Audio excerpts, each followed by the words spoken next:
ही story थोडी interesting होणार आहे, कारण या स्टोरीमध्ये आपण जागतिक आरोग्य दिन सप्ताह साजरा करतोय एका वेगळ्या अंदाजात, थेट रुग्णांच्या दारात.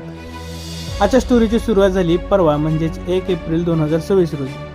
त्याचं काय झालं, आपल्या साई आयुर्वेद हॉस्पिटलमधील इंटर्न्सनी शेळगावमध्ये घरोघरी जाऊन एक जबरदस्त सर्वेक्षण केलं. रुग्णांच्या मनातील भीती दूर केली आणि त्यांना आयुर्वेदाचा आधार दिला. त्याचवेळी हॉस्पिटलमध्ये काय चिकित्सा विभागाच्या डॉक्टर संध्या माने मॅडम आणि स्वस्थवृत्ती विभागाच्या डॉक्टर नूरजहां मुजावर मॅडम यांच्या मुलाच्या मार्गदर्शनाखाली जानूबस्ती कॅम्पची शानदार सुरुवात झाली. गुडघे दुखण्यात त्रस्त असलेल्या अनेक रुग्णांना यातून मोठा दिलासा मिळाला आणि काल आपण पोहोचलो शेळगाव आरमध्ये. हा कॅम्प यशस्वी करण्यासाठी आपली संपूर्ण टीम जीवाचं रान करत होती. डॉक्टर कानेटकर मॅडम यांचे अनुभवी मार्गदर्शन, आपले तत्पर ॲम्ब्युलन्स ड्रायव्हर अनवर शेख यांची धावपळ आणि अशोक देवकर यांची पडद्यामागील मेहनत, या सर्वांमुळेच आजचा कॅम्प खऱ्या अर्थाने यशस्वी झाला.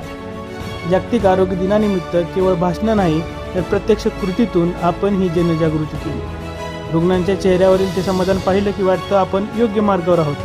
पण हे सर्व शक्य झालं ते केवळ 2 व्यक्तींच्या प्रभावी मार्गदर्शनामुळे. आपल्या कॉलेजच्या प्रेरणास्थान आणि संस्थापिका आदरणीय डॉक्टर मीरा सूर्यवंशी मॅडम आणि आपले प्राचार्य डॉक्टर साहेबराव गायकवाड सर. तुमच्या दूरदृष्टीमुळे आणि पाठिंब्यामुळेच आम्हाला हे कार्य करण्याची ताकद मिळते. आजची स्टोरी कशी वाटली ते कमेंट्समध्ये नक्की सांगा.